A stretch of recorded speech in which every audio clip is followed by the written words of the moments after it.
তো দেখো বন্ধুরা, আমি সকালের ব্রেকফাস্ট নিয়ে বসে পড়েছি। আজকের ব্রেকফাস্টে একটা দারুণ দারুণ জিনিস আছে বন্ধুরা। কি আছে সর্বপ্রথমে তোমরা দেখে নাও। দেখো এটা কি বলো তো? তোমরা ভাবছো আলুর পরোটা? না বন্ধুরা, এটা আলুর পরোটা না। এটা হচ্ছে ছোলার ডালের পুর ভরা পরোটা। তো দারুণ হয়েছে খেতে। আমাকে মানে আজকে টিফিনে ওদেরকে দিয়ে দিয়েছি। খুব গরম লাগছে, দেখো গরম হয়ে রয়েছে একদম। এক্ষুনি একদম ভেজে নিয়ে আসলাম, গরম গরম ঘি দিয়ে ভেজেছি আজকে, জানো তো বন্ধুরা, একদম ঘি দিয়ে। তো দেখো ভেতরে পুরটা তোমাদেরকে দেখাই।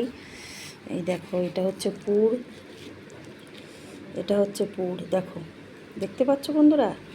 এই দেখো, এটা হচ্ছে পুর। খুব গরম, হাতে গরম লাগছে। এটা হচ্ছে পুর, ভেতরে পুর ভরেছি।